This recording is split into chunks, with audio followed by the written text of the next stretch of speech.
जय राधा माधव, जय कुंज बिहारी। जय राधा माधव, जय कुंज बिहारी। जय गोपी जन वल्लभ, गिरिवरधारी। जय गोपी जन वल्लभ, गिरिवरधारी। यशोदानंदन व्रज जन रंजन, यशोदानंदन व्रज जन रंजन। यमुना तीर वनचारी, यमुना तीरा वनचारी। जय राधा माधव, जय कुंज बिहारी। हरे कृष्ण कृष्ण कृष्ण हरे हरे, हरे राम राम राम हरे हरे। हरे कृष्ण कृष्ण कृष्ण हरे हरे, हरे राम राम राम हरे हरे। जय राधा श्याम सुंदर, राधा श्याम सुंदर राधे। जय कृष्ण बलराम कृष्ण बलराम। जय कृष्ण बलराम, जय गौरानिताय गौरानिताय गौरानिताय। जय गौरानिताय, जय जय प्रभुपाद प्रभुपाद प्रभुपाद। जय श्रील प्रभुपाद। हरिनाम संकीर्तन की जय, श्रीमद् भगवद गीता की जय, श्रील प्रभुपाद की जय। ओम अज्ञानतिमिरान्धस्य ज्ञानाञ्जनशलाकया चक्षुरुन्मीलितं येन तस्मै श्रीगुरवे नमः। श्रीचैतन्यमनोभीष्टं स्थापितं येन भूतले स्वयं रूप कदा मह्यं ददाति स्वपदान्तिकं। वन्देऽहं श्रीगुरो श्रीयुतपदकमलं श्रीगुरुन् वैष्णवांश श्रीरूपं साग्रजातं सहगण रघुनाथान्वितां तं सजीवं साद्वैतं सावधूतं परिजनसहितं कृष्णचैतन्यदेवं श्रीराधाकृष्णपादान् सहगण ललिता श्रीविशाखान्वितांश्च। हे कृष्ण करुणा सिंधु दीनबंधु जगतपते गोपेश गोपिका कांत राधा कांत नमोस्तुते। तप्त कांचन गौरांगी राधे वृंदावनेश्वरी वृषभानुसुते देवी प्रणमामि हरिप्रिये। वाञ्छाकल्पतरुभ्यश्च कृपा सिंधुभ्य एव च पतितानां पावनेभ्यो वैष्णवेभ्यो नमो नमः। नमो ओं विष्णुपादाय कृष्णपृष्ठाय भूतले श्रीमते भक्तिवेदांत स्वामिनिति नामिने नमस्ते सारस्वते देवे गौरवाणी प्रचारिणे निर्विशेष शून्यवादी पाश्चात्य देशतारिणे। जय श्री कृष्ण चैतन्य प्रभु नित्यानंद श्री अद्वैत गदाधर श्रीवासादि गौरभक्तवृंद। हरे कृष्णा कृष्ण कृष्ण हरे हरे, हरे राम राम राम हरे हरे। हरे कृष्णा, सगळ्यांचं स्वागत आहे. कोणाला आठवतंय पण काय केलेलं मागच्या आठवड्यात? हरे कृष्ण प्रभू. हरे कृष्ण. आपण मागच्या आठवड्यामध्ये आपण अ, आधीच्या आठवड्यामध्ये आपण अक्षरम परब्रह्म आपण हे म्हणजे आपण शिकलेलो आणि मग गेल्या वेळेला 8.13 मध्ये मग आपण हे शिकलो की अ, अ- म्हणजे ओम या अक्षराचा उच्चार करून श्रीकृष्णांनी सांगितलेलं परमगती जे प्राप्त करतात त्याच्यासाठी त्यांनी एक मार्ग सांगितलेला की ह्या नुसतं या शब्दाचा उच्चार न करता श्रीकृष्णांचं स्मरण सुद्धा झालं पाहिजे, तरच त्याला परमगती प्राप्त होते. तर याबद्दल श्रीकृष्णाने खूप डिटेलमध्ये सांगितलेलं. आणि आपण ओम या शब्दाचा आणि हरे कृष्ण असे आपण दोन श्लोक म्हणजे ह्याच्यामध्ये डिफरन्स काय आहे. तर जसं आपण म्हणतो की ओम या शब्दाचा उच्चार केला तर श्रीकृष्णाने आधीच सांगितलेलं आहे की ओम म्हणजे ते स्वतःच आहे, परमब्रह्म पण आहे.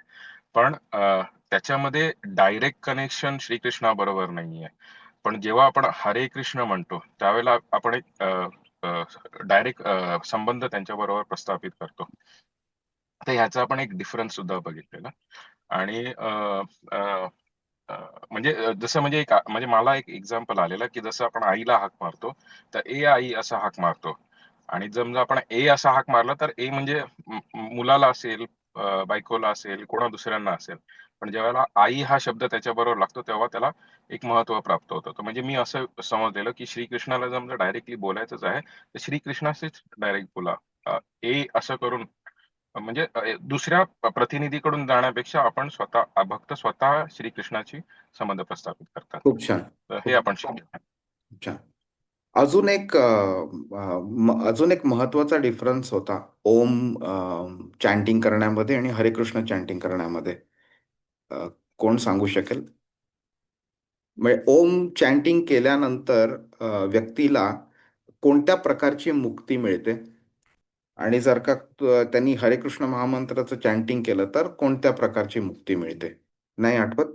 तर आपण बघितलं ना, ब्रह्मज्योतीमध्ये विलीन होण्याची जी एक प्रकारची मुक्ती असते ज्याला सायुज्य मुक्ती म्हणतात, ती मुक्ती व्यक्तीला मिळते ओम चॅन्टिंग केल्यानंतर. 5 प्रकारच्या मुक्ती आहेत. सारुप्य, सामिप्य, सालोक्य, सार्ष्टी आणि सायुज्य. ओके. तर ह्या 5ही प्रकारच्या मुक्ती म्हणजे जे शुद्ध भक्त असतात कृष्णाचे त्यांना नको असते ती. पण त्यांना काय हवं असतं, सतत कृष्णाबरोबर राहायला मिळावं आणि कृष्णाची सेवा करायला मिळावी. जी आपल्याला हरे कृष्ण महामंत्रच्या जपाद्वारे मिळतं, पण ओमच्या जपाद्वारे ते मिळत नाही. कारण ओम हे कृष्णाचंच आहे, कृष्णच आहे, पण त्याचं ध्वनी प्रतिध्वनी आहे, प्रतिनिधी आहे. म्हणजे आपण बोलतो ना, कृष्ण वेगळ्या वेगळ्या रूपांमध्ये येतो. जर नरसिंह रूपात जेव्हा तो येतो तेव्हा बोलतो ना, सिंह आणि मनुष्य ह्याचं रूप घेतलंय त्यांनी. नंतर जेव्हा तो असं काळ्या ह्याच्यामध्ये येतो, विठ्ठलाचं रूप असतं किंवा श्याम सुंदरचं रूप असतं. जेव्हा पूर्ण पुरुषोत्तमच्या ह्याच्यात यायचं असतं त्यावेळी तो श्रीरामाचं रूप घेतो. तर हे सगळे जे रूप जे झाले ते वेगळ्या वेगळ्या पर्पज करता असतात. तसंच ओमचं जे रूप त्यांनी घेतलंय तो साऊंड, ध्वनीच्या रूपाद्वारे त्यांनी तो स्वतः आलेला आहे. आणि हे आपण त्याचे श्लोकांमध्ये पण बघितलंय आणि आपल्या पुराणांमध्ये, उपनिषदांमध्ये पण ह्याची कन्फर्मेशन दिलेली आहे. तर अ, कृष्णाला काय हवंय? डायरेक्ट रिलेशनशिप हवंय. जसं अभिनील प्रभूंनी आता सांगितलं.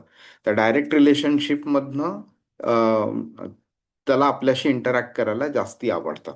आणि ह्याचं पण आपण over a period of so many classes आपण ह्याचं बघून घेतलेलं आहे ना. एका मुलाला जर स्वतःच्या आईकडे आईशी काही बोलायचं असेल, तर तो आईच्या प्रतिनिधीशी बोलून आईकडे जाण्याच्या ऐवजी तो आईशी डायरेक्टली बोलू शकतो तो. तर कृष्णाला ते हवं आहे आपल्याकडनं. हं.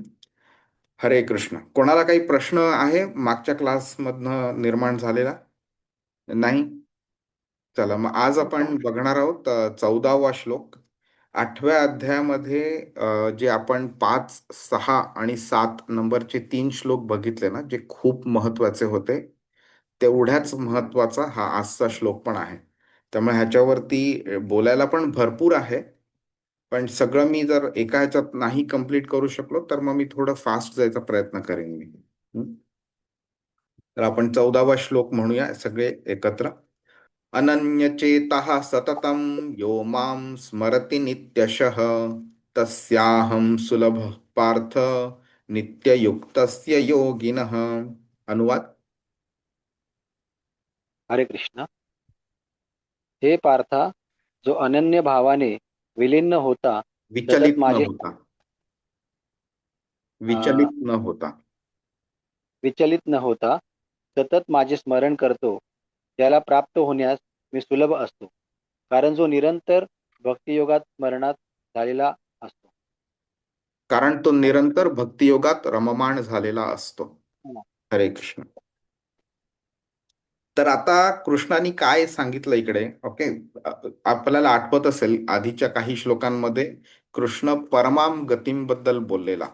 ओके. तर परमाम गतीम हे कृष्ण स्वतः आणि कृष्णाचं धाम स्वतः ही परमाम गतीम आहे.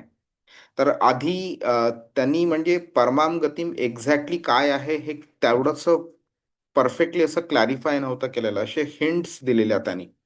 पण ह्या काही पुढच्या श्लोकांमध्ये 17, 18 आणि 19 मध्ये तो ह्या भौतिक जगाबद्दल सांगणार आहे की भौतिक जग कसं नश्वर आहे.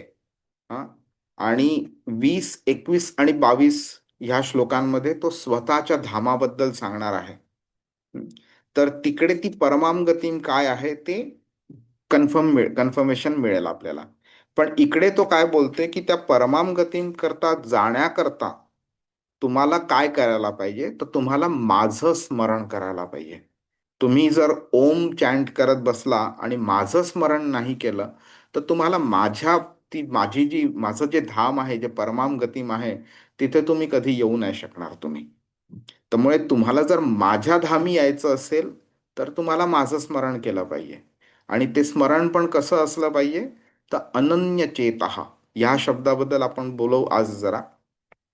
ह्या ह्या श्लोकामध्ये ना प्रत्येक शब्द जो आहे ना तो इम्पॉर्टंट आहे.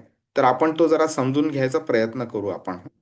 तर कृष्ण ह्या श्लोकाद्वारे आणि पुढच्या काही श्लोकांद्वारे शुद्ध भक्त जे असतात त्यांचं जे अंतिम गंतव्य स्थान असतं ना, फायनल डेस्टिनेशन, त्याच्याबद्दल तो सांगतोय आता. ओके.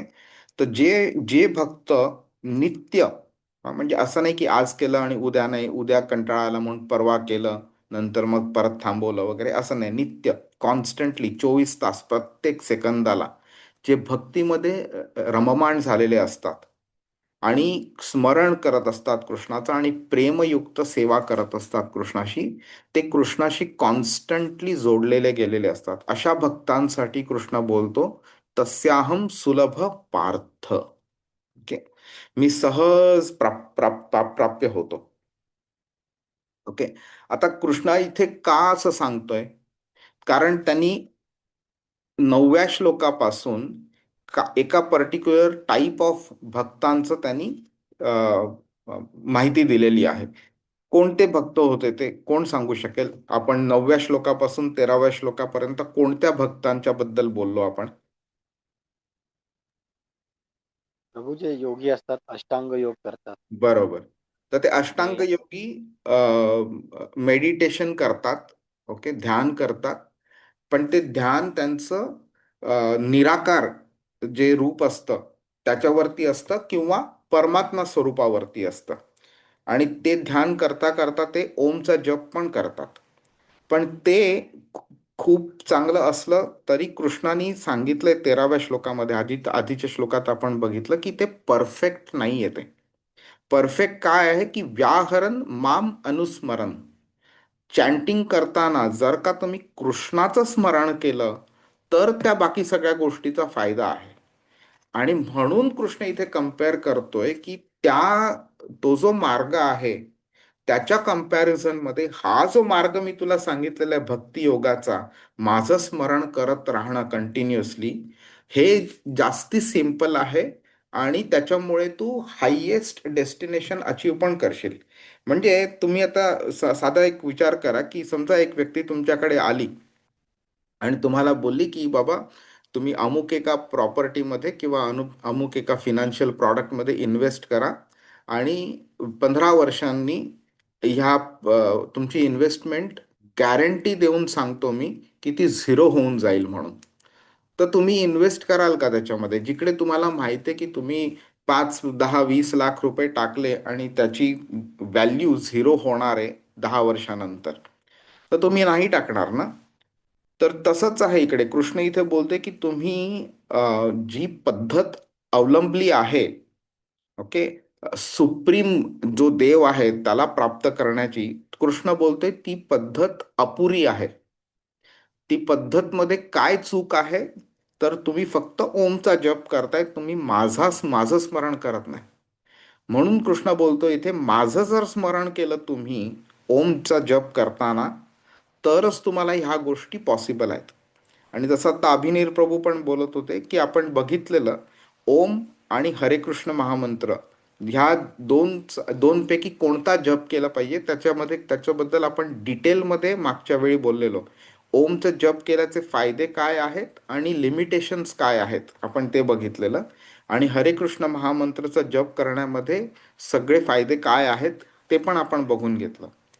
तर मग आपल्याला हेही कळतंय की ओम आणि हरे कृष्ण महामंत्रामध्ये आपल्याला हरे कृष्ण महामंत्राचा जप केला पाहिजे. आणि तो सुद्धा जप करत असताना कृष्णाचं स्मरण स्मरण कॉन्स्टंटली केलं पाहिजे. ओके. तर कृष्ण इथे म्हणून सांगतोय अनन्य चेतहा. अनन्य मिनिंग बाकी कसल्याही गोष्टीचं नाही, फक्त माझं स्मरण. हं? त्यामुळे हे खूप इम्पॉर्टंट आहे. हा प्रत्येक शब्द आहे ह्या श्लोकातला अतिशय इम्पॉर्टंट आहे.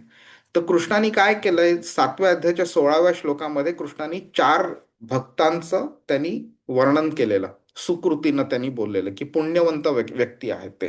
कोणतं आहेत? आर्त, म्हणजे ज्याला कसली ना कसली तरी काहीतरी डिफिकल्टी आहे, मटेरियल डिफिकल्टी आहे.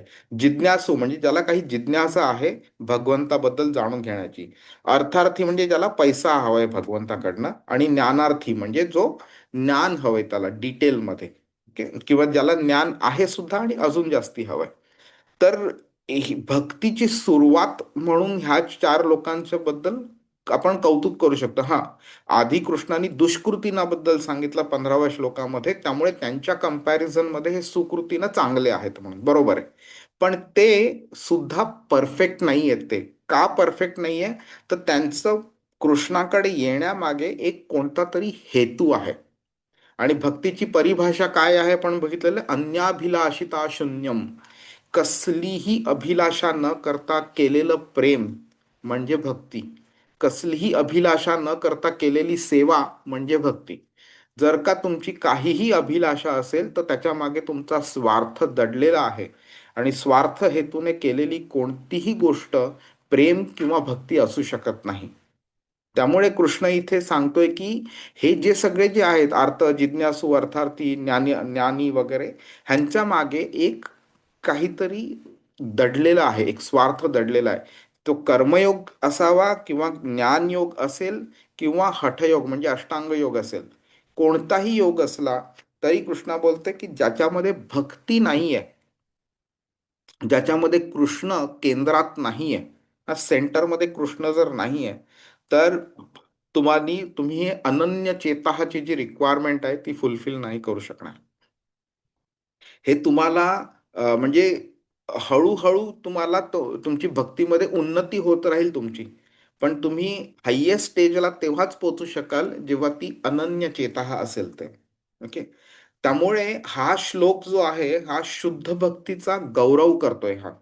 त्यामुळे सगळे कर्मयोग, ज्ञानयोग, हठयोग, अष्टांग योग वगैरे जे पण आहेत ना, त्याच्यापेक्षा भक्ती किती श्रेष्ठ आहे ते आपल्याला शिकवत आहे.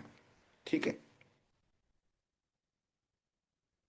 तर आता तुम्हाला आठवत असेल तुम्हाला, 7व्या अध्यायाच्या 3ऱ्या श्लोकात आणि 19व्या श्लोकात कृष्णानी त्याला प्राप्त करणं किती दुर्लभ आहे ते सांगितलेलं.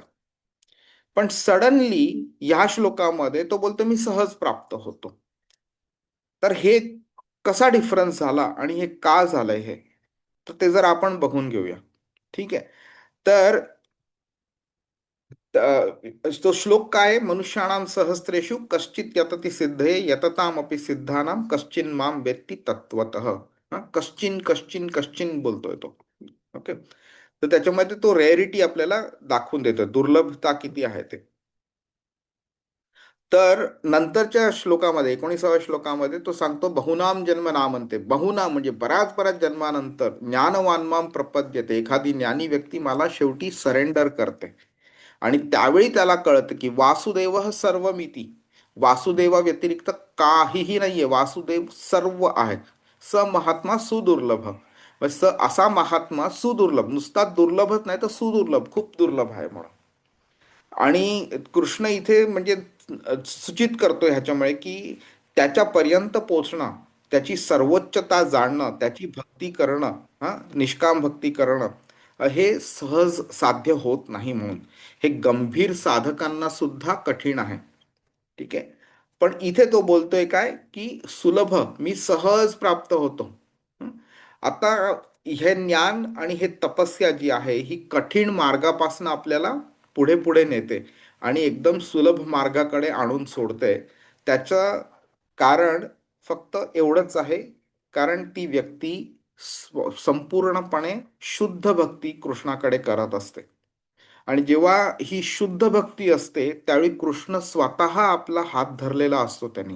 तो आपल्याला मदत करत असतो प्रत्येक गोष्टीमध्ये. कुठेही आपण पडलो, ठेच काढलो, कुठेही आपल्याला काही डिफिकल्टी आली भक्ती मार्गातली, मटेरियल डिफिकल्टी बोलत नाहीये मी, भक्ती मार्गामध्ये डिफिकल्टी आलो तर त्याच्यामुळे कृष्ण आपल्याला मदत करतो, कृष्णाची कृपा आपल्याला मिळते. कृष्ण वैयक्तिकपणे आपल्या भक्ती मार्गामध्ये लक्ष घालतो आणि आपल्याला कुठेही डिफिकल्ट सिच्युएशन मध्ये असलं तर आपल्याला तिकडनं बाहेर काढण्याचं काम तो करत असतो. आपल्या प्रत्येक हाकेला प्रतिसाद देत असतो तो. हम्म? आणि त्याचा प्रतिसाद असा असतो की म्हणजे जेव्हा आपण यांत्रिक पद्धतीने जेव्हा आपण कर्मयोग, ज्ञानयोग, अष्टांग योग करत असतो तर आपल्याला कृष्णाचा स्वतःचा अनुभव येत नाही आपल्याला. पण जेव्हा आपण भक्ती करतो त्यावेळी मग आपल्याला कृष्णाचा अनुभव येतो. आणि हा जो प्रतिसाद आहे ज्याच्यामुळे एक एक वैयक्तिक संबंध कृष्णाशी आपला प्रस्थापित होतो, त्याच्यामुळे आपल्याला भक्ती मार्ग अजूनही अजूनही सुलभ होत जातो. ओके. त्यामुळे काय होतं, कृष्ण असा कसा आहे की एक ज्ञानी व्यक्ती किंवा एक ध्यान योग करणारी व्यक्ती जेव्हा ध्यान करत बसलेली असते त्यावेळी त्याला एक एक डिस्टन्स जाणवत असतो की स्वतःमध्ये आणि परमात्म्यामध्ये किंवा भगवंतामध्ये एक भयानक लांबचा डिस्टन्स आहे. आणि ते डिस्टन्स तो कव्हर करायचा प्रयत्न करत असतो आपल्या योग शक्तीद्वारे. पण इकडे काय होतं, कृष्ण आपल्या कॉन्स्टंटली बरोबर असतो. आपण तो अभंग बघितलेला, बहुतेक बहुतेक संत नामदेवांचा अभंग होता, एक्झॅक्टली मला माहिती नाहीये. हाची नेम आता न फिरे माघारी, बैसले शेजारी गोविंद हे. हा. नामदेव म्हणतायत की आता मी नेम जो घेतलेला आहे की माझ्या शेजारी गोविंद बसलेले आहेत, मी आता माघारी फिरणार नाही, मी भौतिक जगामध्ये परत म्हणजे भौतिक जगाशी माझी परत मी घनिष्ठ संबंध नाही बनवणार मी. हं? तर इकडे काय होतंय की जेव्हा आपण कृष्णाच्या कंट्रोलमध्ये जातो, कृष्णाला सांगतो की माझी भक्ती संपूर्ण तुझ्या कंट्रोलमध्ये घे तू, आणि जसं तुला ड्राईव्ह करायचं तसं कर मला, त्यावेळी मग ह्या सगळ्या गोष्टी सुलभ होऊन जातात. आपल्याला कसल्याही गोष्टीची काळजी करायला लागत नाही. हा. आपण बघितलेलं ध्यान योगामध्ये आपण बघितलेलं की डोळे अर्धे उघडे ठेवायचे, एका नाकपुडीतनं श्वास घ्यायचा, दुसऱ्यातनं सोडायचा. नंतर ॲडव्हान्स स्टेजमध्ये नाकपुडीमध्ये श्वास रोखून ठेवायचा. आपण ते सगळे चक्र पण बघितलेले, कसं मूलाधार चक्र वगैरे ह्या सगळ्यातनं आपल्याला प्राणवायू वरती वरती नेऊन आज्ञाचक्राला आणायचं असतं वगैरे. ह्या सगळ्या गोष्टी करण्यामध्ये इट इज व्हेरी डिफिकल्ट, आणि एस्पेशली आजच्या आपल्यासारख्या लोकांना आजच्या युगामध्ये. तर जेव्हा कृष्ण आपल्याला इथे सिंपल गोष्ट शिकवतोय की फक्त माझं स्मरण करा, माझा हरे कृष्ण महामंत्राचा जप करा, तर कशाला त्या डिफिकल्ट पद्धतीमध्ये जायचंय. आणि बरं एवढं सुद्धा नाहीये, त्या डिफिकल्ट पद्धती जर अवलंबली आणि आपल्याला असं काही मिळणार असेल की जे भक्तीद्वारे मिळणार नाही आपल्याला, तर वेगळी गोष्ट आहे. पण ह्याच अध्यायाच्या 28व्या श्लोकामध्ये कृष्ण सांगतोय की नाही, एका भक्ताला ते सर्व काही मिळतं जे इतर योग्यांना मिळतं, आणि भक्ताला ते अजून जे मिळतं ते ह्यांना नाही मिळत. म्हणून म्हणजे तुम्हाला मार्ग पण डिफिकल्ट आहे, आणि जे अचीव करायचं आहे ते सगळंच्या सगळं अचीव पण होणार नाही. आणि भक्तियोगामध्ये मार्ग पण सिंपल आहे, आणि जे तुम्हाला अचीव करायचं आहे कृष्ण जो परम डेस्टिनेशन आहे तो पण अचीव होणार आहे. आणि ह्या सगळ्यामध्ये सगळ्यात अजून इम्पॉर्टंट असं आहे की हे जे योग मार्ग कृष्णाने सांगितलेले आहेत, अष्टांग योग, ज्ञान योग, ध्यान योग वगैरे, या सगळ्या मार्गांमध्ये प्रोबॅबिलिटी ऑफ फेल्युअर खूप जास्ती आहे, प्रोबॅबिलिटी ऑफ सक्सेस कमी आहे. आणि इकडे कृष्ण भक्ती मार्गावरती सक्सेसची गॅरंटी देतोय. प्रोबॅबिलिटी तर दूरची गोष्ट, 100% गॅरंटी देतोय कृष्ण की तुम्ही माझ्याकडेच याल म्हणून. काही लोकांना 4 जन्म जास्ती लागतील, पण 100% ते जाणारच जाणार कृष्णाकडे, ही तो गॅरंटी देतोय. मग कशाला आपल्याला ह्या दुसऱ्या डिफिकल्ट मार्गांवरती जायचंय आपल्याला? ठीक आहे, कोणाला काही प्रश्न आहे का? बर, हे जरा म्हणजे हे कॉन्सेप्ट सिम्पल असतील जरा समजायला ना, तरी सुद्धा ते डीप मिनिंगचे आहेत. त्यामुळे आपण प्रत्येक शब्दावरती आपण थोडं फोकस करून समजून घेऊया आपण. अनन्य चेताहा या शब्दाचा अर्थ काय? तर अनन्य म्हणजे दुसरं काहीही नाही, दुसरं नसलेलं. हं? आणि चेताहा म्हणजे आपली चेतना, मन. म्हणजे आपलं चेतना, आपलं जी मन आहे, ती दुसऱ्या कसल्याही गोष्टीमध्ये गुंतली नाही गेली पाहिजे. एकनिष्ठपणे कृष्णामध्ये गुंतली असली पाहिजे, लीन झालेली असली पाहिजे, विचलित नाही झाली पाहिजे. त्याचा अर्थ म्हणजे अनन्य चेतः. तर कृष्ण काय बोलतोय की एक भक्ती योगी जेव्हा असतो, त्यावेळी तो कृष्णाला प्रेम, सेवा हे सगळं अर्पण करत असतो. ध्यान कृष्णावरती असतं, त्याचं त्याचं फक्त म्हणजे फक्त कृष्णावरती लक्ष असतं. आणि ही जी भक्ती असते, ह्याच्यामध्ये कोणत्याही प्रकारचं इंद्रिय सुख नसतं, कोणत्याही प्रकारची लालसा नसते, कोणत्याही प्रकारची मुक्तीची इच्छा नसते, कोणत्याही प्रकारचं असं काल्पनिक नसतं काही ह्याच्यामध्ये. ह्याच्यामध्ये शुद्ध प्रेम असतं, बाकी कृष्णा व्यतिरिक्त ॲब्सोल्युटली काहीही नाही. जसे यशोदा मातेने कृष्णावरती प्रेम केलं, जसं नंद महाराज, देवकी माता, वसुदेव, अर्जुनानी प्रेम केलं कृष्णावरती, राधाराणी, गोपींनी प्रेम केलं, कृष्णाचे जेवढे सगळे सखा होते त्यांनी सगळं जसं कृष्णावरती प्रेम केलं, भक्ती केली त्याची, ही त्या प्रकारची भक्ती झाली. म्हणजे कृष्ण एक एक कृष्ण एक एक कृष्ण, बाकी काहीही नाही. हे आपल्याला आपल्या करंट स्टेजमध्ये जरी डिफिकल्ट असलं, तरी कृष्ण आपल्याला गॅरंटी देतो ते इम्पॉसिबल नाही आहे. तुम्हाला भलेही 4 दिवस, 4 वर्ष, 40 वर्ष जास्ती लागतील, पण इम्पॉसिबल नाही आहे ते. म्हणून ह्याच्यामध्ये सतत सतत सराव करावा लागतो. आणि कृष्ण बोलतो आपल्याला 8व्या अध्यायामध्येच बोलतो, अभ्यास येणं तू कौंतेय. अभ्यास, प्रॅक्टिस करत राहिली की ते हळूहळू होतं आपल्याला. अशा प्रकारे जेव्हा आपण सगळ्या आपल्या इच्छा, आपली कोणती जर भीती असली तर भीती, आपले सगळे प्रयत्न जेव्हा आपण कृष्णाला अर्पण करतो, त्यावेळी आपलं आयुष्याचं उद्दिष्ट आणि आश्रयस्थान फक्त कृष्ण बनतं. त्यामुळे अनन्य चेतः म्हणजे एक्झॅक्टली काय, तर आपण ते प्रॅक्टिकल ॲक्शन्स काय आहेत इन्व्हॉल्ड असतात त्याच्यामध्ये ते बघून घ्यायचं. म्हणजे पहिलं म्हणजे जेव्हा आपण नामजप करतो कृष्णाचा, त्यावेळी एकाग्रतेने केलं पाहिजे. असं नाही की बाबा इकडे क्रिकेट मॅच चालली आहे, हातात माळ घेतली आणि क्रिकेट मॅच बघत बसलोय. त्यावेळी क्रिकेटमध्ये तुमची एकाग्रता आहे, कृष्णाच्या नामजपामध्ये एकाग्रता नाहीये. ती मग कृष्णाचं नामजप मेकॅनिकल ॲक्शन बनून जाते मग. नंतर नियमितपणे कृष्णाची लीला, त्यांचं श्रवण केलं पाहिजे, कृष्णाचं कीर्तन केलं पाहिजे. कीर्तन म्हणजे असं नाही की फक्त टाळचिपळ्या घेतल्या तरच कीर्तन. कृष्णाची कथा जेव्हा आपण बोलतो किंवा ऐकतो, ते सुद्धा कीर्तनच झालं. एनिथिंग म्हणजे कोणतीही गोष्ट ज्याच्यामुळे भगवंतांचं गुणगान आपण गायला मिळेल, त्याला कीर्तन म्हणतात. नंतर आपले जी सर्व कर्तव्य जी आहेत ना, जी आपण दैनंदिन असतात, ती कृष्णाला अर्पण करणं. आणि त्या पद्धतीने म्हणजे कृष्णा करता करतोय त्या पद्धतीने ते कर्तव्य आपण पार पाडलं पाहिजे. बऱ्याच वेळा आपण व्यक्ती ऑफिसमध्ये जाते, त्यावेळी ऑफिसच्या कामाव्यतिरिक्त आपण बऱ्याच गोष्टी करत असतो, बरीच लोक करतात. हं?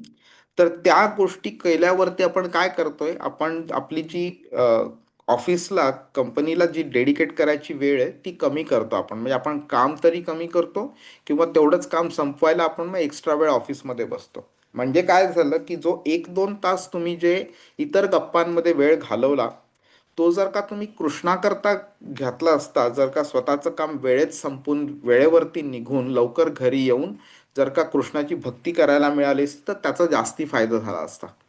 म्हणजे ऑफिसचं कर्तव्य असलं, घरातलं कर्तव्य असलं, कोणतंही कर्तव्य असलं, ते सुद्धा आपण कृष्णाला अर्पण करू शकतो. आणि ह्या सगळ्या पॉझिटिव्ह गोष्टी झाल्या. अजून एक निगेटिव्ह गोष्ट म्हणजे ज्या गोष्टींमुळे आपल्याला कृष्णापासून लांब जावं लागतंय, त्या गोष्टींना आपल्यापासून दूर ठेवणं. हे सुद्धा कृष्णाच्या अनन्य चेतहाच्या दृष्टीने म्हणजे दिशेने चालत राहण्याची ती एक सिग्नल येतो. त्यामुळे कृष्ण काय करतो की आपल्याला जेव्हा आपली सिन्सिअरिटी असते, हं, की मला कृष्णाकडे जायचंय, मला कृष्णाचाच विचार करायचा आहे, मला कृष्णाचीच सेवा करायचं आहे, मला कृष्णाच्या नामाचा जप करायचा आहे, ह्याच्यामध्ये जेव्हा कृष्ण आपली सिन्सिअरिटी बघतो, त्यावेळी मग तो आपल्याला मदत करायला सुरू करतो की अरे बाबा, तुला ना ऑफिसमध्ये इतका त्रास होतोय ना, ज्याच्यामुळे तुला लवकर घरी यायला मिळत नाहीये, तुला माझ्या भक्ती करायला मिळत नाही, माझी पूजा करायला मिळत नाही, माझं नामजप करायला मिळत नाही. मग ठीक आहे, मी तुला अशा पद्धतीने तुला जॉब मिळवून देतो की बाबा तुला लवकर निघायला मिळेल आणि माझी भक्ती करायला मिळेल. हा, तुला अमुक एक त्रास होतोय का, मला तुला तमुक एक त्रास होतोय का, तुला ही डिफिकल्टी आहे, तुला ही अडचण आहे तुला. तर तो मग हळूहळू हळूहळू आपल्या आपल्या त्या भक्ती मार्गात येणाऱ्या अडचणी दूर करायला लागतो. आणि ह्या अडचणी अशा नाही की आपल्या फक्त भौतिक आयुष्यातल्या अडचणी, आपली आपल्याला वाईट सवयी पण असतात, त्या वाईट सवयी काढण्यामध्ये सुद्धा तो आपल्याला मदत करतो. बऱ्याच वेळा आपल्याला वाटतं, अरे मी केवढा तिथे छान काम करत होतो, माझा जॉब गेला तिकडनं. अरे जॉब गेला तिकडनं नाही, कृष्णाने तो काढलाय तुम्हाला तिकडनं, त्याच्यातनं मुद्दामून, का तर तुम्हाला कृष्णावरती जास्ती फोकस करायला मिळेल म्हणून. तर ही कृष्णाची मदत असते आपल्याला त्याच्याकडे लवकरात लवकर घेऊन येण्याची. तर ते चांगलं असतं ते. त्यामुळे कृष्णाला आपण ते थँक्यू बोललं पाहिजे त्याच्याकरता. आणि जेव्हा ह्या पद्धतीने आपण कृष्णाला कृष्णाची सेवा करतो, कृष्णावरती प्रेम करायचा प्रयत्न करतो, त्यावेळी कृष्णाचं आपल्याकडे लक्ष जातं, त्यावेळी कृष्णाची कृपा आपल्याला मिळायला स्टार्ट होते आणि कृष्णाला ह्या सगळ्या गोष्टींमुळे ती आकर्षित करते कृष्णाला आपल्याकडे. आणि मग कृष्ण आपल्याकडे जास्ती लक्ष नीट छान घालू शकतो आणि कृष्णाला प्राप्त करणं ते सिंपल होतं मग. आणि त्यामुळे ही जी भक्ती जी आहे ना, ही कम्प्लिटली निस्वार्थ आहे. जर का आपण यशोदा मातेला जर विचारलं असतं, तू कृष्णावरती काय एवढं प्रेम केलं, तुला काय मिळालं, तुझी काय इच्छा होती, तर ती हसेल की बाबा, प्रेम करण्यामागे काही इच्छा सुद्धा असली पाहिजे हे तिला माहितीही नसेल तिला. त्यामुळे आपल्याला हे कळून आलं पाहिजे की जेव्हा एक आई एका मुलावरती प्रेम करते, त्यावेळी तिची कसलीही इच्छा नसते.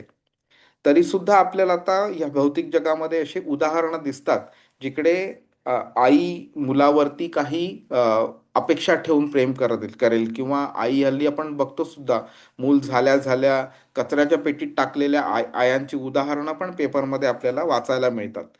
ते खरं चुकीचं प्रेम आहे, त्या चुकीच्या एक्झाम्पल्स आहेत. पण ह्या जगामध्ये जर का कोणतं असं प्युअर और ऑलमोस्ट प्युअर असं एक्झाम्पल जर घ्यायचं झालं, ज्याच्यामुळे आपण आपलं प्रेम कृष्णावरती कसं असलं पाहिजे हे समजू शकतो, तर ते आईचं एका मुलावरती, आपल्या मुलावरती जसं प्रेम असतं तेच होऊ शकतं. त्याच्यामध्ये सुद्धा काही काळे डाग आपल्याला दिसतील, पण कृष्णाचं जे आपल्यावरती प्रेम आहे त्याच्यामध्ये आपल्याला काही एकही काळा डाग दिसणार नाही. ती जी भक्ती असते ती शुद्ध असते, निस्वार्थी असते ती. ठीक आहे. आणि त्याला आपण अनन्यचेतः असं म्हणू शकतो आपण. म्हणजे अ, कसं आहे की आपली जी चेतना जी आहे, ती कृष्णाव्यतिरिक्त इतर कोणत्याही गोष्टीवरती जर जाणार असली किंवा जात असली, तर आपण समजू शकतो की ती अनन्य नाहीये म्हणून. आपण काय करायचा प्रयत्न करतोय, दोन दगडांवरती एकत्र पाय ठेवतोय. कृष्ण पण आपल्याला प्राप्त करायचंय आणि ती भौतिक गोष्ट पण प्राप्त करायची. पण कृष्ण बोलतो नाही, ही एक कंडिशन आहे मी तुमच्यावरती टाकून ठेवली आहे. तुम्हाला जर मी हवा असेल तर फक्त मी आणि फक्त मी, बाकी कसल्याही गोष्टीचा विचार नाही झाला पाहिजे. आणि हे कळत आपण गेलो, असं म्हणजे असं नाहीये की आज आपल्याला हा श्लोक आपण शिकलो आणि लगेच उद्यापासून निस्वार्थ भक्ती करायला चालू करू आपण. त्याला वेळ लागतो त्याला. तर ही एक क्रमिक प्रवास असतो. त्यामुळे आपण साधना भक्ती म्हणतो ह्याला. ही साधना आपण दररोज थोडी थोडी थोडी थोडी साधना, थोडी प्रॅक्टिस करावी लागते आणि ग्रॅज्युअल इम्प्रूव्हमेंट होते आपली. हं. आपल्या ज्या इच्छा असतात, बऱ्याच वेळा आपल्या इच्छा भौतिक असतात, त्यांचं शुद्धीकरण पण होत राहतं. आपल्याला कळायला लागतं की ही अशी अमुक एक प्रकारची इच्छा काय ठेवायची. मला पैसा मिळो किंवा माझं जॉब व्हावा किंवा मला घर मिळावं, माझं हा फिनान्शियल प्रॉब्लेम, माझा हा मेडिकल प्रॉब्लेम, हा फॅमिली प्रॉब्लेम वगैरे. या गोष्टी खरं आपण आपल्यावरतीच ओढवून घेतल्यात आपल्या कर्मांच्या द्वारे. मग नंतर मग कृष्णाकडे धाव करायचं. म्हणजे जेव्हा आपण चूक करतो, जेव्हा एखादी व्यक्ती पाप करते, त्यावेळी त्याला कृष्णाचं स्मरण होत नाही. त्यावेळी तो भौतिक इच्छा पूर्ण करायची म्हणून तो कोणतंही पाप करायला तयार असतो. पण जेव्हा पापाची फळं मिळायला चालू होतात त्यावेळी त्याला भीती वाटते, म्हणून तो कृष्णाकडे पळणार की बाबा मला वाचव, मला वाचव, मला वाचव. तर हे बरोबर नाहीये. तुम्ही पहिल्यांदा पाप करूच नका तुम्ही. जर पापच तुम्ही नाही केलं तर तुम्हाला चुकीची फळं, तुम्हाला म्हणजे चुकीच्या कार्याची फळं तुम्हाला मिळणारच नाहीत तुम्हाला. मग तुमचं जर का तुम्ही पाप केलेलं नसलं आणि ही डिफिकल्ट अशी फळं जी आहेत ती तुम्हाला जर मिळालीच नाही, तर मग तुमचं कृष्णावरती फोकस करणं तुम्हाला अजूनही सिंपल जाईल तुम्हाला.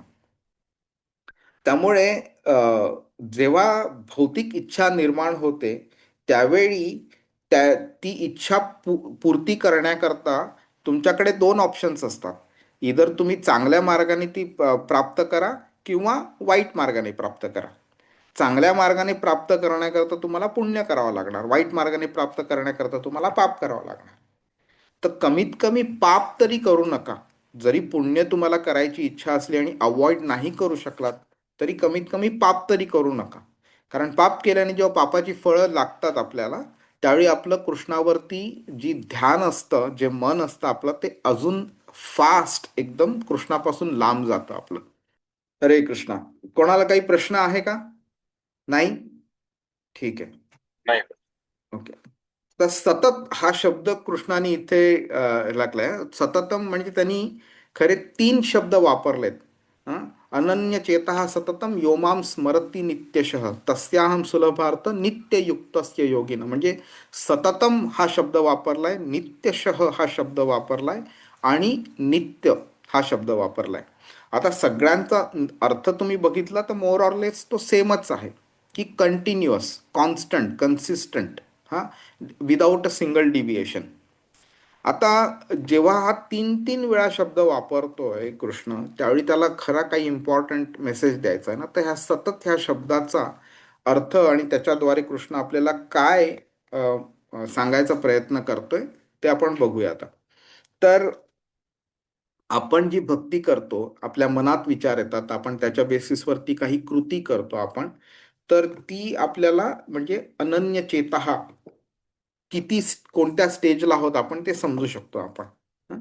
पण असं होतं की जेवढं आपण कृष्णा व्यतिरिक्त विचार येतात आपल्या मनामध्ये तेवढं आपण कृष्णाच्या पासून लांब जात असतो. आणि जेवढं आपण कृष्णाबद्दल विचार करू तेवढं आपण कृष्णाच्या जवळ जात असतो. सिंपल आहे ना.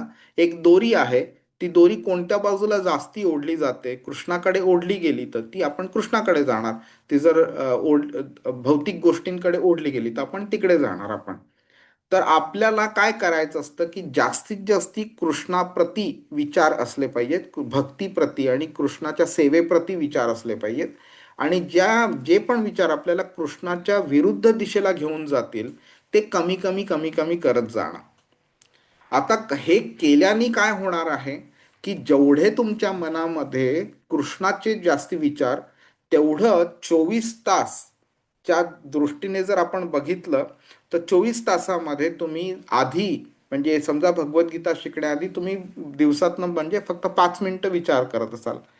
भगवद्गीता शिकता शिकता तुम्ही ते 5 मिनिटावरनं 10 मिनिटं, 15 मिनिटं, 20 मिनिटं असं करत करत वाढत जाणार ते. जेवढं कृष्णाचं विचार वाढत जाईल तेवढा इतर गोष्टींचा विचार कमी कमी होत जाणार आहे.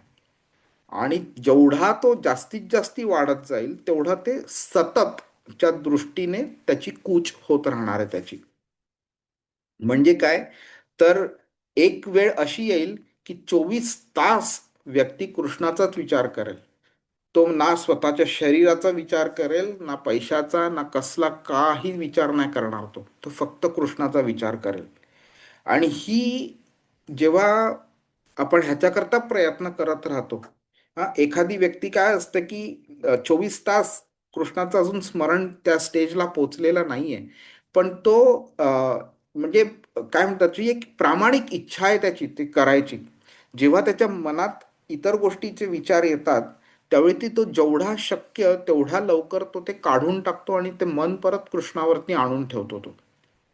त्यामुळे ही जी प्रामाणिक इच्छा असते ना, एक प्रामाणिक प्रयत्न असतो, की बाबा कृष्णा, मला इतर गोष्टींचा विचार करायला खरं तर आवडत नाही, पण ह्या मनामध्ये हे विचार येत राहत आहेत, तर मला तुझ्या व्यतिरिक्त कसलाही विचार नाही करायचा. ही जेव्हा प्रामाणिक आपण इच्छा दर्शवतो आणि प्रयत्न करतो त्या दृष्टीने, त्यामुळे कृष्णाची आपल्याला विशेष कृपा मिळायला लागते. आणि ही जेव्हा मदत कृपा मिळते, त्यावेळी कृष्णाची अशी जेव्हा मदत मिळते आपल्याला, त्यावेळी तो बोलतो की कृष्ण बोलतो की तो योगी नित्ययुक्त होत असतो. भलेही एक त्याला वेळ लागेल पूर्णपणे व्हायला, पण तो नित्ययुक्त होत असतो. आणि अशा गोष्ट व्यक्ती करता कृष्ण बोलतोय, मी सुलभ पार्थ, मी अतिशय सुलभ आहे प्राप्त होण्याकरता. ठीक आहे. तर आपल्याला मग आता हे डिफिकल्ट वाटू शकतं ना, की बाबा मग कृष्णाला असं प्राप्त करायचं असेल, भलेही तो बोलतोय की तो सुलभ आहे म्हणून, पण 24 तास विचार कसा करणार कृष्णाचा? त्याच्यावरती मग आपण बघू शकतो की सुरुवात कशी असते, की एखाद्या व्यक्तीला समजा पोहायला शिकायचं असेल, तर आत्तापर्यंत आयुष्यभर तो फक्त जमिनीवरच चाललेला आहे, पाण्यामध्ये कधी पोहला नाहीये. तर ह्याचा अर्थ हा आहे की तो कधी पोहूच शकणार नाही? तसं पण नाही. त्यांनी जर प्रयत्न केले, पाण्यात उडी मारली त्यांनी आणि हातपाय हलवले आणि प्रॅक्टिस करत राहिला आणि त्याला कोणी शिकवणारी व्यक्ती असली, तर तो नक्कीच पोहू शकेल.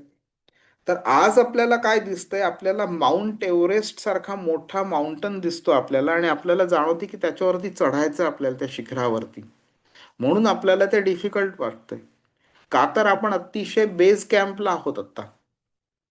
पण जेव्हा आपण एक एक एक एक एक एक पाऊल वरती जात राहतो, त्यावेळी आपल्याला कळतं की बाबा हां, मला 20 दिवसांपूर्वी मी खूप खालती होतो, आता मी थोडा वरती आलोय. अजून 10-15 दिवस चालीन, अजून मी थोडा वरती जाईन. आणि असं करत करत शेवटी एके दिवशी का होईना मी शिखरावरती पोहोचीन मी. तर भक्तीचं पण तसंच आहे. दिसायला ते अतिशय आव्हानात्मक वाटतं. हां, कृष्ण बोलतोय सुलभ प्राप्ती, पण कृष्णाचं स्मरण कसं होईल 24 तास? ते तर खरं खूप डिफिकल्ट आहे. पण कृष्ण सांगतोय नाही, डिफिकल्ट आहे, इम्पॉसिबल नाहीये. तुम्ही प्रयत्न करा आणि मी तुम्हाला मदत करत राहीन. माझी कृपा तुम्हाला देईन मी आणि त्याच्याद्वारे तुम्हाला हे होईल शक्य म्हणून. जास्तीत जास्ती लोक संसारी असतात, त्यांचं मन चंचल असतं, त्यांची भौतिक गोष्टी प्राप्त करण्याची इच्छा पण झालेली असते, त्यामुळे त्यांचं मन पटकन विचलित होतं. म्हणजे कृष्णाचा विचार आला आला तरी सुद्धा त्या 2 सेकंदामध्ये त्याला कोणत्या तरी बाकीच्या प्रॉब्लेमची आठवण होईल आणि त्याचं मन विचलित होऊन जाईल. आपली कर्तव्य असतात, आपल्याला काही गोष्टींची भीती असते, काही इच्छा असते आपल्याला प्राप्त करायची. त्यामुळे कृष्णावरती संपूर्ण लक्ष केंद्रित करणं म्हणजे डिफिकल्ट आहे आणि कधी कधी ते इम्प्रॅक्टिकल पण वाटू वाटू शकतो ते. तर म्हणजे आपल्याला काय आहे, आणि अशा व्यक्तीला जेव्हा आपण सांगतो की बाबा कृष्णाला प्राप्त करण्याचा मार्ग सोपा आहे, तुला फक्त 24 तास कृष्णाचं स्मरण करायचं आहे. तर हे कसं वाटतंय की बाबा एखादा समजा एक अतिशय जाडी व्यक्ती आहे, समजा 200 किलो त्याचं वजन आहे. तो डॉक्टरांकडे जातो आणि बोलतो की बाबा मला बारीक व्हायचं आहे. तर डॉक्टर बोलतो हा अतिशय सिंपल आहे, काही मोठी गोष्ट नाही. तर तो मुलगा विचारतो की बाबा काय करू मी? हा, काही हरकत नाही तुम्हाला. आता तुम्ही काय करायचं, दिवसानं 4-5 वेळा तुम्ही, हा एक मोठा पर्वत आहे, त्या पर्वतावरतून वर खाली करा. हा, आणि मग तुम्हाला एका महिन्यात तुम्ही आरामात तुम्ही 50 किलो वरती याल. तर तो माणूस बोलतोय की बाबा मला एक पाऊल पुढे टाकायला जमत नाहीये, आणि तुम्ही तर मला बोलताय की हा मोठ्या पर्वतावरती दिवसातून 4-5 वेळा चढायचं आणि उतरायचं. तर अशा पद्धतीने जर बघितलं तर ती अव्यवहार्य वाटू शकते आपल्याला. पण कृष्ण तसं बोलत नाहीये की बाबा डॉक्टरनी फक्त त्या व्यक्तीला सांगितलं की तू तुझा चढ, तुला मी काय मदत करणार नाही, मी फक्त इन्स्ट्रक्शन दिली आणि तू तुझं बघ, चढला असतं ठीक, नाही चढला असतं मला काय फरक पडतोय. पण कृष्ण इथे तसं करत नाहीये. सुलभ कृष्ण का बोलतोय, तर पहिली गोष्ट तो कम्पेअर करतोय ह्या 3 मार्गांकरता. कर्मयोग, ज्ञानयोग आणि ध्यानयोग, अष्टांग योग ह्या मार्गांबरोबर भक्तियोगाला कम्पेअर करतो आणि बोलतो की भक्तियोग खूप सिंपल आहे. ह्याचा अर्थ हा नाही की भक्तियोग अतिशय सिंपल आहे, की बाबा मी 70-80 वर्ष जे जगणार आहे ते कृष्णाव्यतिरिक्त सगळ्या नॉनसेन्स गोष्टी करणार मी आणि मृत्यूच्या समयी कृष्णाचं स्मरण करणार आणि मी निघून जाणार इकडनं. तर तसं शक्य नाही आहे ते. तर त्या पद्धतीने कृष्ण सुलभ नाही बोलत आहे. कृष्ण पद्धत जी आहे ती सुलभ बोलतोय, पण कृष्णाला प्राप्त करणं तेवढं सिंपल नाही आहे ते.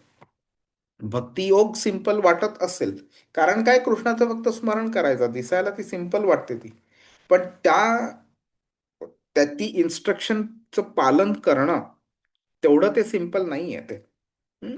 ते सिंपल तेव्हाच बनतं जेव्हा आपण प्रामाणिक असतो, कृष्णाची मदत हवी असते, कृष्णाकडे प्रार्थना करत असतो, कृष्णाचं नाम जप सिन्सिअरली करत असतो आपण, तेव्हा ती पद्धत सिंपल बनते. का, तर ती आपली प्रामाणिकपणा जो असतो तो कृष्णाला आकर्षित करतो आणि कृष्ण मग आपल्याकडे लक्ष देतो आणि आपल्याला मदत करतो, कॉन्स्टंटली आपला हात धरलेला असतो, आपल्याला इकडे तिकडे भटकून देत नाही. तेव्हा ती गोष्ट सिंपल होते. म्हणजे कृष्ण एफर्ट्स अवॉइड करण्याकरता हा मार्ग सिंपल बोलत नाहीये. कृष्णा बोलतोय एफर्ट्स तर तुम्हाला टाकावेच लागणार आहेत, पण त्या एफर्ट्सना सपोर्ट करायला मी मदत करतोय तुम्हाला, वैयक्तिकरित्या स्वतः तो मदत करतोय तो. इथे ओमचं चॅन्टिंग करताना मी तरी अजून कुठे काय असं वाचलं नाही की ओम स्वतः आपल्याला येतो मदत करायला म्हणून. इकडे कृष्ण बोलते मी तुम्हाला मदत करेन. ददामी बुद्धी योगम तम, 10व्या अध्यायाच्या 10व्या श्लोकामध्ये तो बोलतो की जेव्हा तुम्ही डिफिकल्ट सिच्युएशन मध्ये असलात तर तुम्हाला त्या डिफिकल्ट सिच्युएशन मध्ये बाहेर काढण्याकरता जी बुद्धीची गरज लागते ती बुद्धी मी तुम्हाला देतो म्हणून. म्हणून जेव्हा तो बोलतो तस्याहम सुलभ पार्थ नित्ययुक्तस्य योगिनः, त्यावेळी तो ह्या मेथड्स ना, 3 मेथड्स जे आहेत त्यांना कंपॅरिझन करून तो बोलत असतो की तस्याहम सुलभ, अशा व्यक्ती करता मी सुलभ आहे म्हणून. ठीक आहे. आणि तुम्हाला आठवत असेल 45व्या श्लोकामध्ये 6व्या अध्यायाच्या तो बोललेला योगी संशुद्ध किल्बिषः अनेक जन्म संसिद्ध ततो याती पराम गती. म्हणजे काय, की अनेक अनेक जन्मानंतर जेव्हा योगी प्रयत्न करतो त्यावेळी संशुद्ध किल्बिष, त्याच्यामध्ये जे मनामध्ये जी कल्मश झालेली असतात, हा, ती कल्मशांचं शुद्धीकरण करण्याचं काम त्याला जन्मोजन्मी लागत असतं आणि शेवटी तो परमाम गतीपर्यंत पोचतो. पण इथे कृष्ण बोलतोय की मी तुम्हाला इथे कॉन्स्टंटली मदत करतोय, त्यामुळे हा मार्ग इतका सोपा आहे की मी तुमचा हात धरलेला आहे, मी तुम्हाला कॉन्स्टंटली मदत करतोय, तर तुम्हाला माझ्याकडे यायला तुम्हाला काहीच डिफिकल्टी नाहीये मोठी. त्यामुळे कर्मयोग, ज्ञानयोग आणि अष्टांग योग ह्यांच्या कंपॅरिझन मध्ये भक्तियोग किती सिंपल आहे ते ह्या श्लोकावरनं आपल्याला कळतं. ठीक आहे. आणि जेव्हा आपण डायरेक्ट कृष्णाची भक्ती करतो, कृष्णाशी डायरेक्ट आपला संबंध निर्माण होतो आणि जेव्हा कृष्ण आपल्या आयुष्याचा, आपल्या कर्मांचा, आपल्या ज्ञानाचा, आपल्या भक्तीचा, आपल्या सगळ्याच गोष्टींचा कंट्रोल जेव्हा तो घेतो, त्यावेळी मग कृष्ण आपल्याला त्याच्याबरोबर ओढत असतो आपल्याला तो.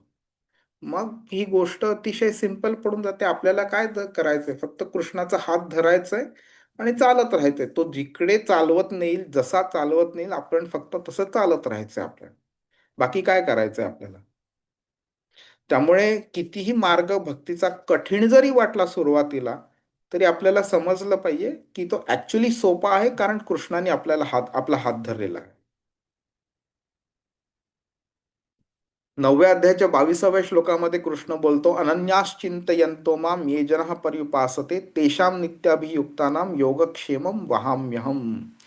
अनन्याश्चिंतयन्तो माम, जो अनन्य पद्धतीने माझं चिंतन करतो, माझ्याकडे येण्याचा प्रयत्न करतो, ओके, अशा व्यक्तींचं योग आणि क्षेम वहाम्यहम, मी काळजी करतो त्याची. आपल्याला वाटतं अरे मी जर आता ह्या भगवद्गीता क्लासला गेलो तर मला एक ऑफिसची मीटिंग आहे, शनिवार असला तरी ऑफिसची मीटिंग आहे, पण मग मी ऑफिसची मीटिंग नाही केली तर कसं होईल, मला काढून टाकतील, ते माझा जॉब जाईल वगैरे. कृष्ण बोलतो तुमचं योग आणि तुमचं क्षेम त्याची काळजी करण्याची जबाबदारी माझी आहे, तुम्ही काळजी नका करू. हं? आणि महाभारतामध्ये सुद्धा असे भरपूर प्रसंग आलेले, जेव्हा पांडव अतिशय डिफिकल्ट सिच्युएशन मध्ये होते. पांडवांच्या कंपॅरिझन मध्ये आपली कोणतीही सिच्युएशन डिफिकल्ट नाहीये, पण त्या डिफिकल्ट सिच्युएशन मध्ये प्रत्येक वेळी कृष्णानेच त्यांना मदत केलेली आहे. हं? जेव्हा जयद्रथचा वध करायचा होता त्यावेळी सुद्धा अशा पद्धतीने कृष्णाने सूर्यदेवाला ढगांच्या पलीकडे जायला सांगितलं. हं? की सगळ्यांना वाटलं अंधार झाला, दिवस संपला आणि आता अर्जुन समाधी घेणार, अग्निसमाधी घेणार म्हणून. मग कृष्णाने अशा डिफिकल्ट सिच्युएशन मध्ये सुद्धा ढगांना बाजूला केलं, सूर्याला परत बाहेर काढलं आणि मग अर्जुनाने मारलं. हे म्हणजे आपल्या ह्युमन इमॅजिनेशनच्या बाहेर आहे. त्याची जी मदत जेव्हा येते तरी आपण इमॅजिन पण नाही करू शकणार अशा पद्धतीने तो आपल्याला मदत करतो. एका स्तंभामधनं नरहरी, नरसिंहदेव स्वतः बाहेर पडतात आणि हिरण्यकशिपूला मारतात. तुम्ही इमॅजिन पण नाही करू शकणार अशा पद्धतीने कृष्णाची मदत येते आपल्याला. त्यामुळे अशी कोणतीही गोष्ट नाहीये ह्या जगामध्ये, ना भौतिक जगात ना आध्यात्मिक जगात, जी कृष्णाच्या कंट्रोलच्या बाहेर आहे. जर सगळ्याच्या सगळ्या गोष्टी कृष्णाच्या कंट्रोलमध्ये आहेत, कोणतीही सिच्युएशन कृष्णाच्या कंट्रोलच्या जर बाहेर नसली तर मग भीती कसली, कोणाची भीती आहे आपल्याला. त्यामुळे तो बोलते की तुमची कोणतीही भीती असली त्याचं निवारण मी करेन, तुमची कोणतीही इच्छा असली त्याची पूर्ती मी करेन, तुम्ही फक्त अनन्य चेता सततम यो माम स्मरती नित्यशः.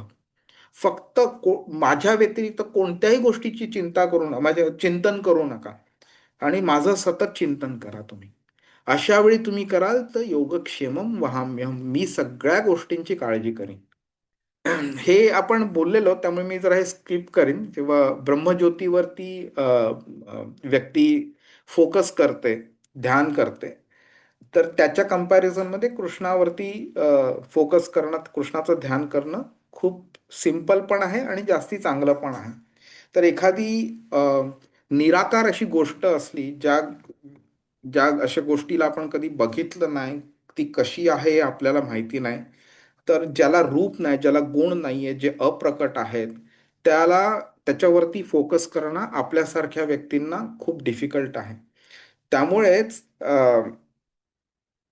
12व्या अध्यायाच्या 5व्या श्लोकामध्ये कृष्ण बोलतो क्लेशोधिक तरस्तेषाम अव्यक्त सत्यचेतसाम. जे अव्यक्त आहे त्याच्यावरती जे आसक्त होतात, त्याचं जे चिंतन करतात, अशा व्यक्तींना क्लेशोधिक तरस्तेषाम, अशा व्यक्तींना क्लेश जास्ती मिळतो. त्यांना आनंद मिळत नाही त्याच्यातनं आणि ते माझी प्राप्ती करतीलच ह्याची गॅरंटी नसते. त्यामुळे निराकार स्वरूपाची भक्ती करण्याच्या ऐवजी किंवा चिंतन करण्याऐवजी कृष्णाचं चिंतन करणं जास्ती चांगलं आहे. आणि कृष्ण 4थ्या अध्यायाच्या 11व्या श्लोकामध्ये आपल्याला सांगतो सुद्धा, ये यथामाम प्रपद्यते तांस तथैव भजाम्यहम. जी व्यक्ती माझ्याकडे ज्या पद्धतीने यायचा प्रयत्न करते त्या पद्धतीने मी त्याला प्राप्त होतो.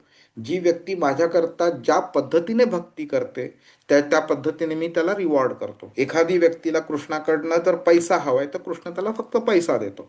एखाद्या व्यक्तीला कृष्णाची जर सेवा करायची असेल पण सकाम सेवा करायची असेल तर कृष्ण त्याला सकाम सेवा करायला देतो. पण एखाद्या व्यक्तीला जर कृष्णाची भक्ती करायची असेल तर कृष्ण त्याला भक्ती करायला ऑपॉर्च्युनिटी देतो. एखाद्या व्यक्तीला जर निराकार रूप, कृष्णाचं निराकार रूपाची प्राप्ती करायची असेल तर कृष्ण त्याला तेच करायला देतो. त्यामुळे तुम्ही ज्या पद्धतीने कृष्णाला अप्रोच कराल त्या पद्धतीने कृष्ण तुम्हाला समोर येतो तुमच्या आणि तुम्हाला रिवॉर्ड्स देतो. पण कोणती पद्धत चांगली आणि कोणती नाही त्याचं पण नॉलेज आपल्याला कृष्ण देतोय. 8व्या अध्यायात, 9व्या अध्यायात पण देतो आणि 12व्या अध्यायात पण देतोय.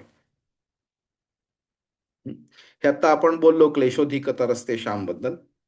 अनन्य चेताच अजून एक जर आपण प्रॅक्टिकल एक्सप्लेनेशन जर बघितलं तर एक शुद्ध भक्त असतो, तर असं नाहीये की शुद्ध भक्ताला कोणती इच्छाच नसते. हा.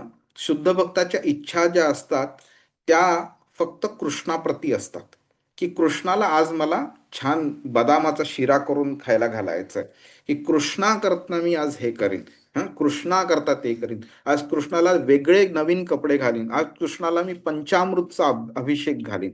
हा. त्याचं जे जे पण काही एक्सपेक्टेशन असतं ते सगळं कृष्णाकरता असतं.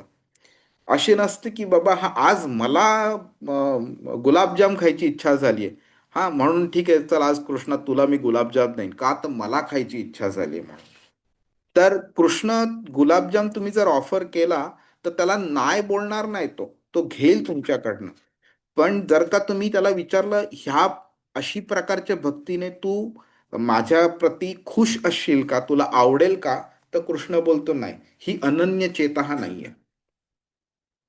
पण गंमत कशी होते की ही सुरुवात असते. त्यामुळे जेव्हा एखादा मुलगा 8 वर्षाचा मुलगा जेव्हा क्रिकेटची बॅट पहिल्यांदा हातात घेतो, त्यावेळी जर का त्याला सांगितलं की तुला सचिन तेंडुलकर बनायचंय, तर त्याला भीतीच वाटणार त्याला. अरे बापरे, मला तर काहीच येत नाही, मी तर कधी बॅट आणि बॉल हातात धरलेला पण नव्हता आत्तापर्यंत, आणि डायरेक्टली तुम्ही मला सचिन तेंडुलकर बनायला सांगता तुम्ही. तर गंमत कशी आहे की सचिन तेंडुलकर जेव्हा बनायला त्याचे आई किंवा वडील किंवा त्याचे जे गुरु आहेत ते त्यांना जेव्हा सांगतात, त्यावेळी असं नाही आहे की त्यांनी त्याला पाण्यात ढकलून दिलं आणि तू स्वतः पोहून बाहेर ये. नाही, त्यांनी त्यांचा हात धरलेला असतो की तुझ्या प्रत्येक गोष्टीमध्ये आम्ही तुला मदत करत राहू, तू प्रयत्न फक्त कर आणि एके दिवशी तू बनशील सचिन तेंडुलकर. तर त्यामुळे शुद्ध भक्त पण कसा असतो की तो जेव्हा त्याला कळतं भक्ती काय आहे, तो तर पहिल्याच दिवशी शुद्ध नसतो झालेला. त्यांनी भरपूर वर्ष त्यांनी भक्ती केलेली असते. ग्रॅज्युअली त्याच्या एक एक एक एक चुकीच्या संकल्पना ज्या असतात, इच्छा ज्या असतात, भीती जी असते ती हळूहळू कमी होत जाते आणि at a certain point of time तो शुद्ध झालेला असतो. त्यामुळे त्यांच्या तुलनेमध्ये जर आपण आपल्याला कम्पेअर केलं तर आपल्याला ते डिफिकल्टच वाटणार. पण आपल्याला हेही कळलं पाहिजे की ह्या डिफिकल्ट ह्या स्टेजपासून परफेक्ट ह्या स्टेजपर्यंत हा जो प्रवास जो आहे, त्या प्रवासामध्ये आपण एकटे नाही आहोत.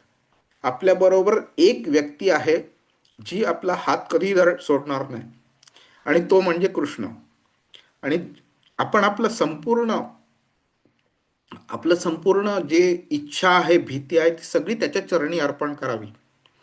आपल्याला कोणत्याही प्रकारचं फेलियर येणार नाही. त्यामुळेच आता मी परत ह्याच्यामध्ये डिटेलमध्ये जात नाही. त्यामुळे शुद्ध भक्त जो असतो त्याला त्याच्या जीवनामध्ये सगळ्यात कमी अडचणी येतात, कारण ज्या खऱ्या अडचणी असतात त्याला तो अडचणी कधी मानत सुद्धा नाही. आणि ज्या अडचणी जर आल्याच काही, तर काळजी करायला तो समर्थ आहे तिकडे. तर कृष्ण कसा मदत करतो आपल्याला, तर आपली फक्त तो प्रामाणिकपणा बघतो आपला. हं? जेव्हा आपण त्याला शरण जातो, हा जेव्हा आपण त्याला बोलतो की बाबा माझं तुझ्या व्यतिरिक्त कोणी नाहीये, त्यावेळी मग तो बोलतो की ठीक आहे, तुला जर माझ्या व्यतिरिक्त कोणी नाहीये तर मी सुद्धा तुझा तेवढाच स्ट्रॉंगली सपोर्ट करेन आणि आणि तुला तुला मदत करेन. आणि हे जेव्हा कॉन्स्टंट आपण जेव्हा कृष्णाचा विचार करत राहतो, त्यावेळी मगाशी आपण बोलल्याप्रमाणे अ, चतुश्लोकी भगवद्गीता आहे ना, 4 श्लोकांमध्ये पूर्ण भगवद्गीता समराईज होऊ शकेल. ते 10व्या अध्यायामध्ये 8वा 9वा 10वा आणि 11वा श्लोक आहे. त्यातला जो 10वा श्लोक आहे, कृष्ण त्याच्यामध्ये बोलतो की ददामी बुद्धियोगम तम येन माम उपयांती ते, म्हणजे अशा व्यक्तींना जे कॉन्स्टंटली माझं भजन करत असतात, माझं स्मरण करत असतात आणि माझ्याबद्दल इतर लोकांना शिकवत असतात. हं. ही लोकांचं परस्परम बोधयंत, तो बोलतो की एकमेकांकडनं एकमेकांना शिकवणं आणि शिकून घेणं माझ्याबद्दल.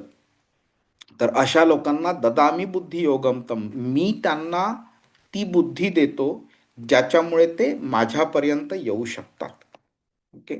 त्यामुळे जेव्हा आपण कृष्णाची भक्ती करत असतो त्यावेळी या भौतिक अडचणी खऱ्या अडचणी नसतातच. ते फक्त अशा अशा गोष्टी, अशा इव्हेंट्स तो आपल्या आयुष्यामध्ये आणून ठेवतो ज्याच्यामुळे आपलं अजून शुद्धीकरण होतं. हं? आणि त्यामुळे आपल्याला कळतं की जी झाली ती गोष्ट खरी चांगली झाली. अडचण कुठे होती, तिथं खरं माझा फायदा झाला, मी भक्ती मार्गामध्ये अजून पुढे आलो म्हणून. तर मी आता हे इथे स्टॉप करतो मी. तर हे काही 5 प्रकारचे असे प्राथमिक असे भक्त आहेत. प्राथमिक प्रकार आहेत हे 5 प्रकार. तसे खरे 12 प्रकारचे रस आहेत, ज्याच्यामुळे आपण कृष्णाशी इंटरॅक्शन करू शकतो. त्या 12 मध्ये 5 प्रायमरी आहेत आणि 7 सेकंडरी आहेत. तर हे जे 5 प्रायमरी आहेत त्याच्याबद्दल आपण पटकन बघून घेऊया. शांत भक्त असतो, म्हणजे त्यांची जी भावना असते ती तटस्थ असते. असं उत्कट प्रेम असं नसतं. आदर असतो पण उत्कट प्रेम नसतं. नंतर असतो दास्य भाव असतो, जसं हनुमानाचा प्रती होता ते. नंतर साख्य भाव असतो, जो म्हणजे अर्जुनाचा कृष्णाप्रती होता. नंतर वात्सल्य भाव, जो यशोदा माता, नंद महाराज, देवकी, वसुदेव त्यांचा कृष्णाप्रती होता. आणि नंतर असतो सर्वात टॉपमोस्ट लेवलचा माधुर्य भाव. माधुर्य भाव जसं श्रीमती राधाराणी आणि गोपींचा होता कृष्णाप्रती तो. तर हे वेगळे वेगळे प्रकार आहेत भक्तियोगांचे. तुम्ही कोणताही मार्ग घेतला तरी सुद्धा तुम्ही कृष्णापर्यंत पोहोचू शकता तुम्ही. हं? तर आपण हे मागे बघितलेलं, मी आता परत ह्याच्यामध्ये जात नाही. ओके, एकच मिनिटामध्ये हे मी तुम्हाला सांगतो मी. तर आपले चैतन्य महाप्रभू म्हणजे स्वतः कृष्ण जेव्हा कलियुगामध्ये अवतरला, त्यांनी चैतन्य महाप्रभूंचं रूप घेतलं त्यांनी. तर त्यांचे एक सेवक होते, बलभद्र भट्टाचार्य म्हणून. हं? आणि त्यांच्याबरोबर ते दक्षिण भारतामध्ये भ्रमण करत होते. तर त्याकडे मुरारी गुप्ता म्हणून एक अजून एक कृष्ण महाप्रभूंचे भक्त होते. त्यांना एक मुलगा होता, त्यांचं नाव होतं गोपाळ. ओके. तर एक दिवशी चैतन्य महाप्रभू आपली सकाळचे जे कार्य असतात ते पूर्ण करून परत येत होते. तर त्यांनी स्वतःची जीभ होती ना, ती अमुक एका पद्धतीने, एका विशिष्ट पद्धतीने त्यांनी दातांच्या मध्ये अशी दाबून ठेवलेली. तर ते काही लोकांनी बघितलं आणि त्यांना विचारलं की महाप्रभू तुम्ही आज असं का केलेलं आहे म्हणून, जीभ स्वतःची धरली का आहे म्हणून वगैरे. तर त्यांनी उत्तर दिलं की माझी जीभ म्हणजे वेडी झालेली आहे, तिला कॉन्स्टंटली ती कृष्णाचं नाव घेते. त्या जिभेला हेही कळत नाही की मी आत्ता म्हणजे सुरुवातीचे जे आपले दिवसाचे कार्य असतात सकाळचे, ती म्हणजे मलमूत्राचे कार्य जे असतात ते करत असताना सुद्धा ती जीभ माझी कृष्णाचं नाव घेणं थांबवत नाहीये. तर त्या माझ्या जिभेला हेही कळत नाही की हे कार्य जे मी करतोय ते असं घाण कार्य आहे, अनक्लीन कार्य आहे. तर त्यावेळी तरी कमी कृष्णाचं नाव घेऊ नये. पण त्या जिभेला माझ्या कळतच नाही, त्यामुळे मी माझ्या जिभेला असं दातांमध्ये दाबून ठेवलंय आणि तिला सांगितलंय की नाही, तू थांब, आता कृष्णाचं नाव नको घेऊ म्हणून. तर हे खरं कृष्णाच्या नावाचा महिमा शिकवण्याकरता महाप्रभूंनी ही लीला रचलेली. त्यावेळी मुरारी गुप्तांचा हा मुलगा जो होता गोपाळ, त्यांनी महाप्रभूंना सांगितलं की हे तुम्ही जे बोलताय ते चूक आहे म्हणून. हं? तर तो बोलला की कृष्णाची पवित्र नाव कोण अंतर्गत शुद्धी करतात आणि ते अंतर्गत शुद्ध असतं, नाव पूर्णपणे शुद्ध असतं. त्यामुळे ते कोणत्याही परिस्थितीमध्ये आपण ते नामजप करू शकतो. तर ते बोलले की जर अशुभ कार्य करताना जर मृत्यू समोर आला आणि त्यावेळी जर का तुम्ही जप करत नसला तर मग काय होईल, मग तुमचं कृष्णाचं स्मरण कसं होईल म्हणून. आणि म्हणून तो बोलला की बाह्य परिस्थितीची पर्वा न करता कृष्णाचं नाम जप नेहमी स्मरण केलं पाहिजे. त्यावेळी महाप्रभू त्याच्यावरती अतिशय खुश झाले आणि ते बोलले की तुला फिलॉसॉफी परफेक्टली कळलेली आहेस म्हणून, आणि तुला आजपासून मी गोपाळ गुरु हे नाव तुला देतो म्हणून. म्हणजे असं नाही की महाप्रभूंना हे माहिती नव्हतं, महाप्रभू स्वतः कृष्ण आहेत, ते शिकवण्याकरताच खाली आलेले. पण महाप्रभूंनी अशा रीतीने त्याचा आदर सत्कार केला की अशा रीतीने की तू माझा गुरु आहेस म्हणून. त्यामुळे त्या इन्सिडेंटमुळे बाकी सगळ्यांनाही समज मिळाली की कृष्णाचं नाव घेण्याकरता, नामजप करण्याकरता ॲब्सल्युटली कोणत्याही प्रकारची कंडिशन नाहीये, कोणत्याही प्रकारचं लिमिटेशन नाहीये. हरे कृष्णा. तर मी थांबवतो इकडे. कोणाला काही प्रश्न आहे? नाही ना? ठीक आहे. तर आज खूप महत्वाचा दिवस आहे आज. तर जेव्हा आपण चैतन्य महाप्रभूंचं बोललो तर ते चैतन्य महाप्रभू म्हणजे स्वतः कृष्ण. तर त्याचप्रमाणे चैतन्य महाप्रभूंबरोबर नित्यानंद प्रभू पण अवतरलेले, जे बलरामांचे अवतार होते, जे बलराम स्वतः अवतरले. तर आज त्या नित्यानंद प्रभूंचा अ, प्रकट दिन आहे. आज ते प्रकट झालेले ह्या पृथ्वीवरती. तर आज खूप मोठा इम्पॉर्टंट दिवस आहे. तुम्ही जर आत्तापर्यंत काही अन्नप्राशन नसेल केलं तर जर का उपास करता आला कमीत कमी मध्यान्नापर्यंत तर चांगलं होईल. आम्ही जनरली मध्यान्नापर्यंत उपास करतो आणि जमलं तर तुम्हाला निर्जल करता आलं तर अजूनही चांगलं आहे. हरे कृष्ण. तर भेटूया आपण पुढच्या आठवड्यामध्ये. हरे कृष्ण. बस एक रिक्वेस्ट होती. आता हे जे श्लोक आहेत ना, म्हणजे 14व्या श्लोकापासून 22व्या श्लोकापर्यंत प्रत्येक श्लोक अतिशय इम्पॉर्टंट आहे आणि डीप आहे. ओके. त्यामुळे प्लीज हे म्हणजे कंटिन्युअसली येत राहा, मिस नका करू. ठीक आहे. चला. हरे कृष्ण. भेटूया आपण. हरे कृष्ण. अरे Hare Krishna,